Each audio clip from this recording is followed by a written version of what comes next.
Vous voilà si nombreux, beaucoup de choses ont été dites extrêmement fortes, et il me revient de terminer cette belle soirée. C'est formidable de vous voir, vous, Montreuil, Montreuil la belle, Montreuil la rebelle, fidèle à beaucoup de luttes qui ont été évoquées ici. Et je voudrais, puisqu'on se retrouve ce soir à Montreuil, même si je sais que beaucoup qui êtes présents dans la salle êtes aussi des habitants de Bagnolet, ça a été dit, et de ce beau département qu'est la Seine-Saint-Denis, dont Aurélie déjà tout à l'heure a parlé. Commencer par une chose qui a entraîné un geste que je salue de la part de l'ensemble du conseil municipal de Montreuil, de tous ses élus, ceux qui sont présents, à commencer par son maire, Patrice Bessac, qui n'est pas là, mais qui a pris la parole lorsqu'il a su que Éric Zemmour, le candidat de l'extrême droite et de l'insulte, avait décidé de faire de cette ville le théâtre d'une prochaine émission qui devait se dérouler ici. Et avec dignité, l'ensemble des élus et beaucoup de membres de la population ont dit « Nous n'acceptons pas cela. Nous ne sommes pas d'accord. Parce qu'ici, c'est Montreuil. Ici, c'est une ville de solidarité. Ici, c'est une ville de fraternité. Ici, c'est une ville qui a beaucoup de difficultés, évidemment. Mais nous n'acceptons pas que cet homme vienne profiter de cette ville pour, une fois de plus, enregistrer une émission pour dire tout le mal qu'il pense de ce département. Donc merci, je l'ai dit, à l'équipe municipale qui a lancé notamment l'idée que mercredi prochain, dans 2 jours, sur le parvis de cette mairie, à 18 h, soyez nombreux à vous rassembler pour dire non, monsieur Zemmour, nous n'acceptons pas votre discours, nous ne tolérons pas vos idées. Nous sommes lucides, je l'ai dit, qu'il cesse de nous dire que nous ne voyons pas la réalité de la Seine-Saint-Denis, nous la voyons. Il veut qu'on en parle. Ici, le taux de pauvreté est à 25%. Ici, le taux de chômage est à 17%. Ici, dans nos établissements scolaires, il y a plus de 15% de contractuels chez les enseignants. La précarité s'est généralisée dans nos écoles. Ici, comme cela a été dit, quand les enseignants sont absents, ils sont remplacés beaucoup moins rapidement que dans d'autres départements. Ici, c'est le cas à Bagnolet, il n'y a même pas de commissariat de plein exercice. Ici, les difficultés s'accumulent. Et quand Gérald Darmanin, une fois, à l'occasion du débat sur le séparatisme qu'évoquait Raquel Garrido, il m'avait dit « Monsieur Corbière, vous ne voyez pas la réalité qui existe dans vos villes ?» Si, nous la voyons, monsieur le ministre de l'Intérieur, nous la voyons. C'est celle-là dont nous voulons parler. Et si nous ne tolérons pas ce que fait M. Zemmour, c'est parce qu'il participe à cette longue et vieille ruse de la part de l'extrême droite qui veut vous diviser, qui veut empêcher que vous vous rassembliez pour régler les vraies difficultés et qui fait circuler le poison de la haine et du racisme entre vous pour que votre collègue de travail, votre voisin, sous le prétexte qu'il s'appellerait Mohamed ou Karima ou que sais-je, vous ne pourriez pas vous le retrouver avec lui dans la lutte parce qu'il y aurait soi-disant un choc de civilisation qui vous empêcherait de mener ensemble des luttes pour plus d'égalité. Alors, M. Zemmour qui venait, écoutez ce qu'il dit sur ce département. C'est lui qui parle. La Seine-Saint-Denis, il parle de vous, est l'emblème de ce grand remplacement qui n'existe pas. Ici, c'est Éric Zemmour qui parle. La plupart des cafés sont réservés aux hommes par une loi non écrite, mais appliquée avec rigueur. Ces enclaves étrangères vivent sous le règne d'Allah et des caïds de la drogue qui assurent l'ordre et la vie de tous les jours. Voilà comment il nous décrit. Il ose prendre prétexte d'un pseudo-féminisme qui ne serait pas accepté dans nos villes. Mais vous savez ce qu'il dit, ce même homme, à propos du féminisme? Je le cite à nouveau.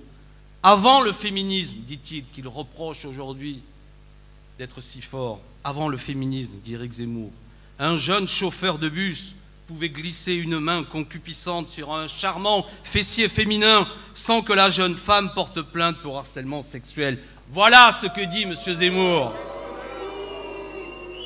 Et je lui reproche en particulier une chose, on a chacun nos seuils de tolérance, si je puis dire. C'est que parmi tout son discours de haine, il a dit une chose sur un homme dont l'épouse, qui s'appelait Josette Audin, habitait à Bagnolet, la veuve de Maurice Audin, décédé il y a quelque temps, qui toute sa vie a combattu pour que la mémoire de son mari, Maurice Audin, soit respectée et que justice lui soit rendue, ce qui est enfin arrivé en 2018 où le président de la République a reconnu que Maurice Audin avait été assassiné après torture par l'armée française. Maurice Audin était un membre du Parti communiste algérien, professeur de mathématiques. Il n'acceptait pas le fait colonial et il a été assassiné. Et que dit Éric Zemmour à propos de Maurice Audin? Il méritait 12 balles dans la peau. C'est normal qu'il fût exécuté. Alors je crois que quand on aime cette ville, quand on la connaît, on a le droit de dire à Éric Zemmour, pas ça, pas ici, pas chez nous, allez faire vos cochonneries ailleurs. Et s'il faut donner une réponse à M. Zemmour qui voulait venir parce qu'il est né à Montreuil, je lui répondrai en empruntant les mots du poète Maxime Le Forestier. Être né quelque part, pour celui qui est né, c'est toujours un hasard. Est-ce que les gens naissent égaux en droit, à l'endroit où ils naissent, que les gens naissent pareils ou pas? Ça reste la question, la seule question. Sommes-nous égaux en droit? Donc merci à tous ceux qui ont répondu à la mobilisation, notamment de ceux qui dirigent cette ville, et soyez nombreux dans quelques jours, pour tout simplement, avec dignité, avec fraternité, dire que nous avons compris le rôle que certains veulent donner à cet homme, nous fracturer, engager une guerre civile et faire diversion sur tous les problèmes réels auxquels nous sommes confrontés. Oui, Montreuil, c'est la ville de ceux qui luttent contre le fait que leur retraite soit rallongée. Oui, Montreuil, c'est la ville où les personnels hospitaliers, notamment de l'hôpital André Grégoire, manquent de 38 personnels de santé si nécessaires, comme nous l'a dit le docteur Sabrina Ali Ben Ali. 38 personnels qui manquent parce que cet hôpital est endetté. Oui, Montreuil, c'est la ville des Gilets jaunes si nombreux et si présents lors de la mobilisation. Montreuil, c'est aussi la ville de T-News, le dessinateur assassiné par des fanatiques. Et nous ne l'oublions pas. Montreuil, c'est la ville, et dans cette salle, où des parrainages républicains sont rendus souvent auprès de jeunes dits sans papier, afin qu'ils puissent enfin s'intégrer dans la vie, avoir un diplôme et la possibilité de travailler dignement.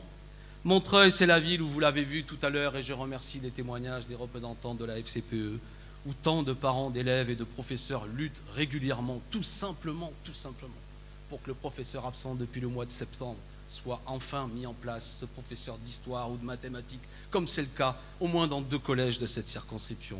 Et Montreuil, c'est la ville de tant d'artistes, de tant de travailleurs de la culture, si mobilisés dernièrement, notamment, vous l'avez vu, dans des grandes mobilisations menées par des organisations syndicales. Et je ne sais pas s'il est dans la salle, mais si mon ami, le syndicaliste Denis Gravouille, responsable notamment du syndicat CGT, de la culture et des artistes, est présent, applaudissez-le, car le combat qu'il a mené avec beaucoup d'autres a fait honneur à cette ville.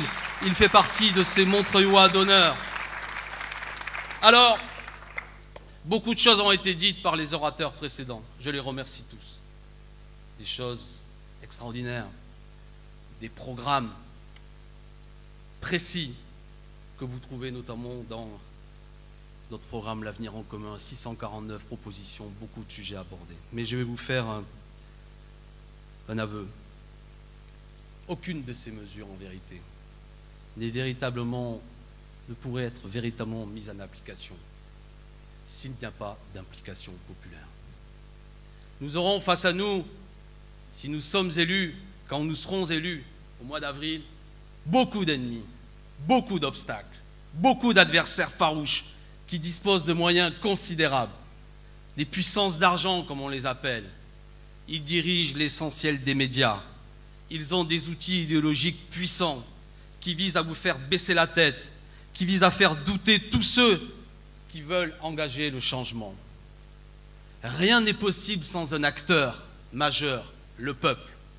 Et donc, ce qui est au cœur de notre programme, après les propositions sociales qui vous ont été présentées, après les propositions écologiques que nous portons, ce qui est au cœur de notre programme, c'est aussi la question démocratique et le changement d'institution. La Ve République est une institution qui met à distance le peuple. C'est un système autoritaire qui concentre les pouvoirs sur un homme, le président de la République, à tel point que l'on peut décrire ce régime comme une forme de monarchie présidentielle. La Ve République est un système qui fonctionne même quand le peuple ne vient plus, à tel point que François Hollande, vous vous souvenez de lui, avait dit, je le cite,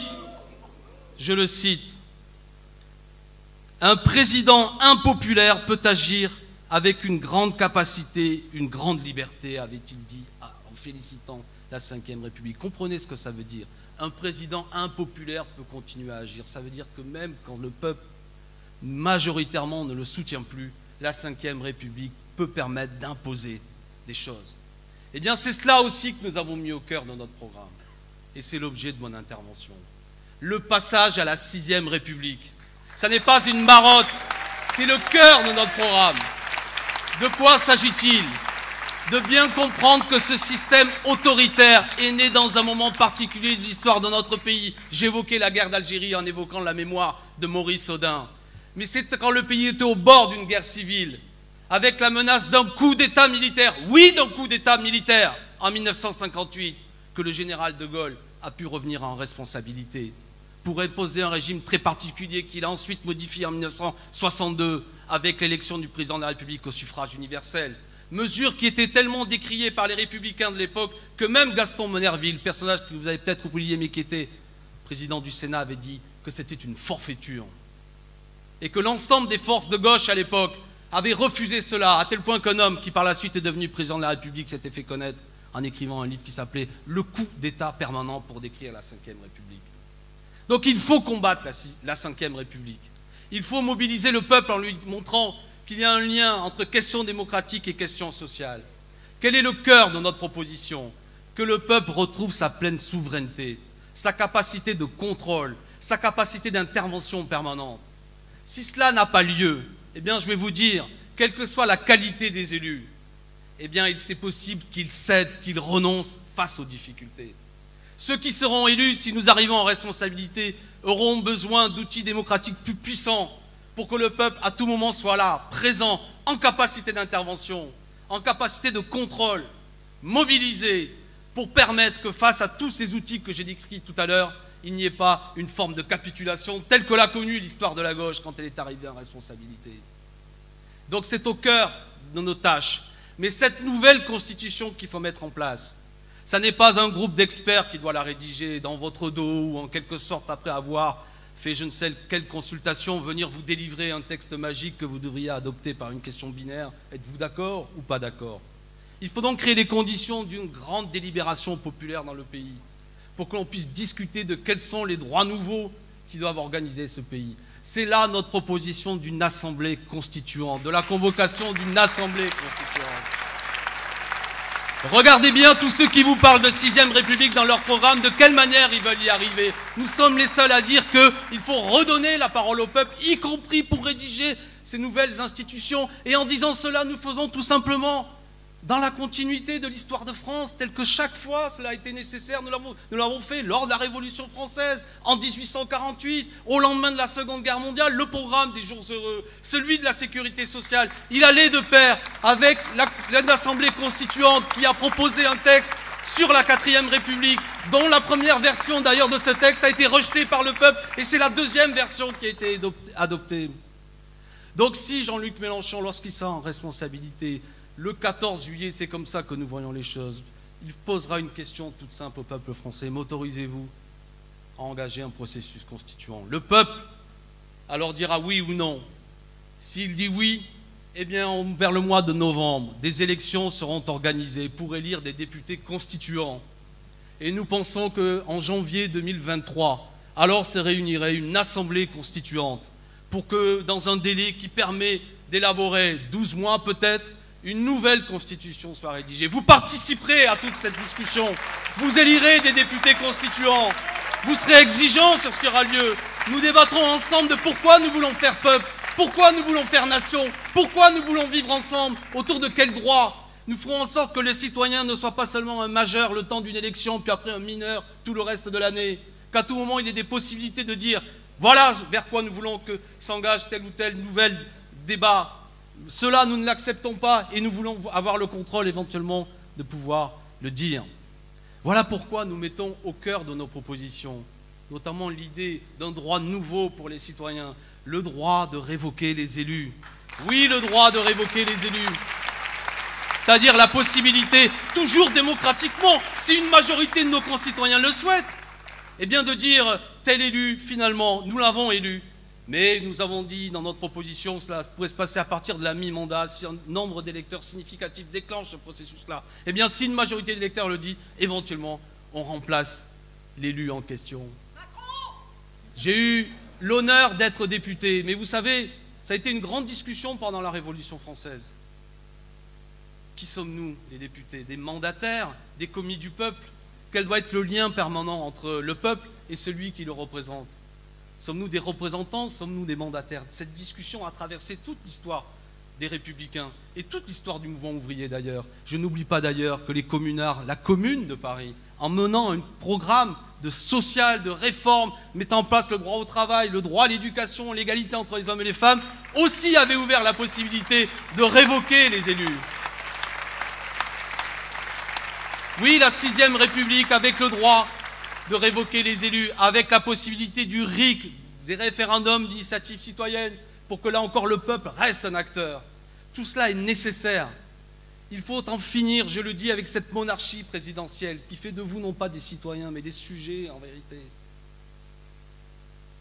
Des gens privés de droits qui sont de temps en temps convoqués à un spectacle télévisé. D'ailleurs, il est temps, monsieur Macron, si vous êtes vraiment républicain, de vous déclarer candidat. Vous êtes candidat, tout le monde le sait. Tout le monde le sait.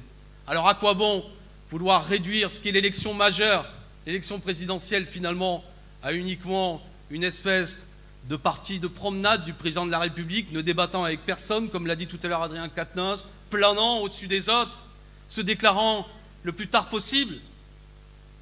Pourquoi cela? Que craint-il? Pourquoi ne pourrait-on pas débattre de son bilan et de son programme? D'où vient cette idée qui se diffuse dans le pays qu'en quelque sorte il serait un personnage disposant de plus de droits que les autres, avec un statut particulier? Refusons cela. Il doit venir rendre des comptes, discuter, expliquer. Il doit, comme tout autre candidat, ceux qui auront la possibilité de l'être, venir débattre de ce qu'il veut faire pour le pays. Il doit entendre nos arguments, nos critiques, les nôtres comme celles des autres candidats. Mais il se fout de notre gueule, il nous emmerde. Il paraît qu'effectivement, c'est ce qu'il veut faire. Donc nous avons à mener cette tâche pour renouer avec la pensée du grand Jaurès, qui avait dit cette phrase que j'aime beaucoup. Nous avons conquis le suffrage universel, il nous reste à conquérir la souveraineté populaire.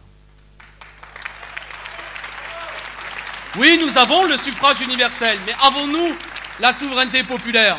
Quel est notre obstacle? Quelle est notre difficulté? C'est qu'à force de renoncement, de trahison, l'abstention se développe. De plus en plus de nos concitoyens, non pas qu'ils se détournent des élections, non pas qu'ils se désintéressent de leur droit de vote, mais qu'en vérité parce qu'ils considèrent que leur ultime dignité après tant de trahison, parce qu'ils pensent justement que leur droit de vote est si précieux, qu'ils ne veulent plus le confier à n'importe qui. Et ils s'abstiennent. Et le paradoxe est là, c'est qu'on nous parle de démocratie, mais 70%, mais prenons la mesure de ce chiffre incroyable. Nos concitoyens se sont abstenus à l'occasion des élections régionales, à l'occasion des élections municipales. Ça veut dire que celles et ceux qui ont été élus dernièrement, notamment ces présidents de régions si pétaradants, souvent ont été élus seulement avec 15% des électeurs inscrits. Je dis qu'il n'y a plus République quand il y a aussi peu de citoyens qui viennent choisir leurs représentants. Que les choses soient claires, je l'ai déjà dit, je me l'applique à moi-même. C'est sans doute un des plus grands honneurs de ma vie militante d'avoir été le député de cette circonscription. J'ai été élu au second tour avec 59% des voix. Mais en vérité, quand on reporte au nombre d'électeurs inscrits, ces 59% ne représentaient que 21% des électeurs inscrits.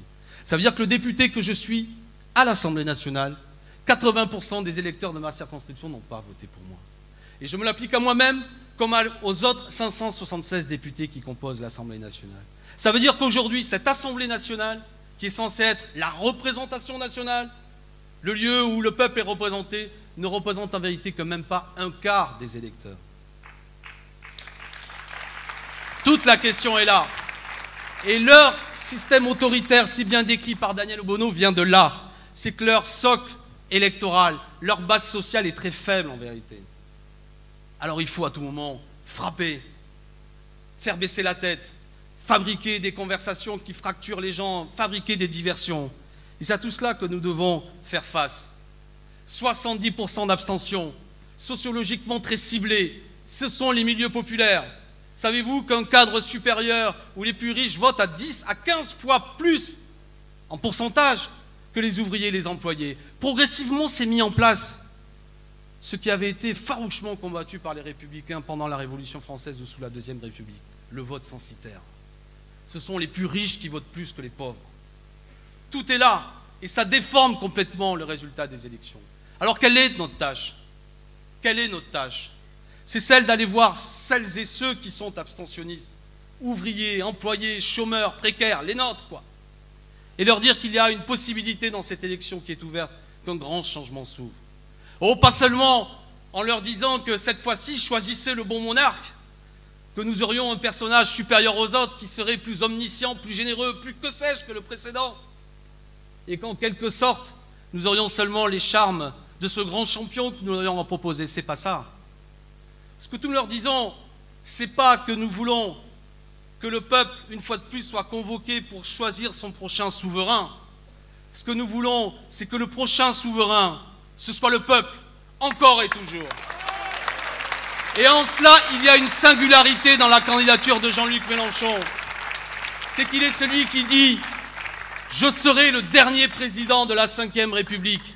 Si vous votez pour lui, il prend l'engagement que ce processus que je vous ai décrit tout à l'heure sera mis en œuvre, afin que chacun sache qu'il aura des droits nouveaux, notamment ce droit de révoquer les élus, des droits de contrôle, qui sera un acteur révolutionnaire, toujours, et pas seulement ramené à son statut de spectateur entre deux élections.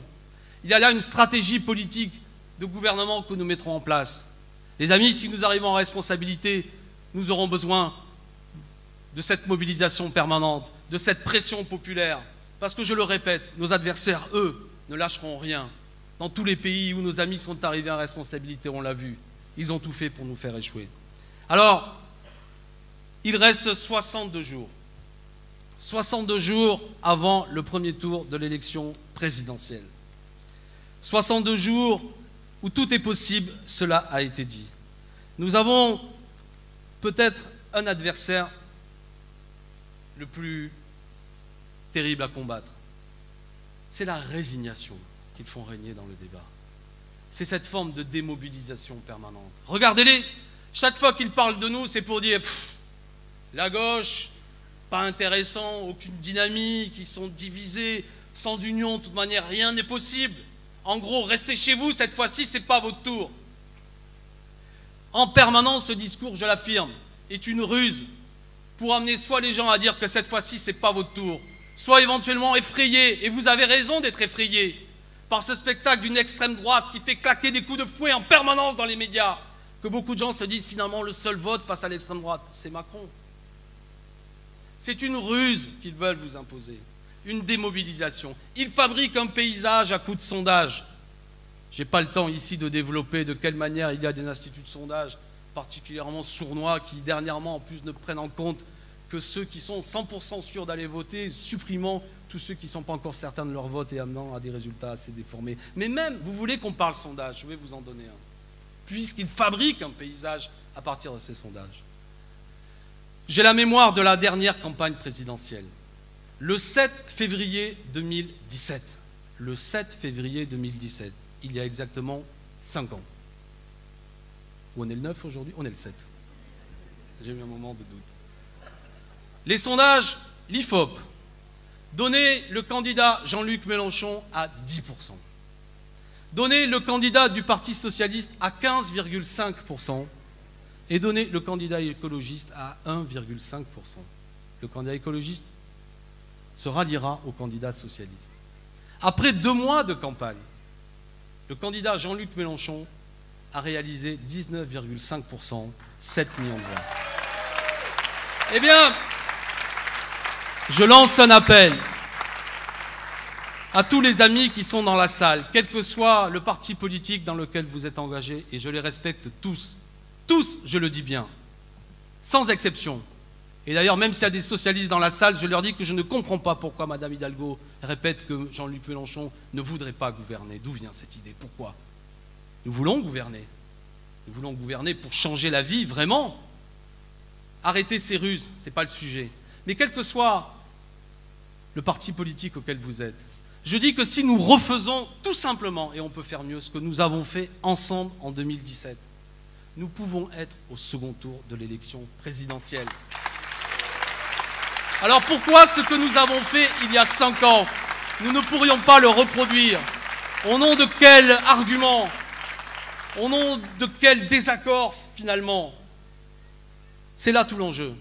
Donc j'aimerais que sorte de cette salle, si vous avez été convaincus par tout ce qui a été dit, par ce que nous a dit Sabrina Ali Ben Ali, ce que nous ont dit les représentants de la FCPE, ce que nous a dit Sarah, cette militante de la cause féministe, ce qu'ont dit mes amis qui ont pris la parole, ce que dit Olivier Madol qui porte nos couleurs, si je puis dire, dans le conseil municipal de Montreuil, ce que dit Raquel Garrido dans tous ses combats, ses prises de parole et ses interventions médiatiques.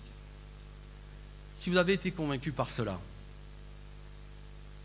faisons ensemble mentir ceux qui veulent nous faire baisser la tête. Nous avons besoin de vous. Nous avons besoin de cet engagement collectif. Nous avons la possibilité d'un vote généreux, d'un vote honnête, d'un vote fidèle au monde du travail, un vote écologiste vraiment, un vote qui refuse les traités européens, un vote qui donne des droits nouveaux au peuple, un vote fort, un vote efficace. C'est le vote Jean-Luc Mélenchon.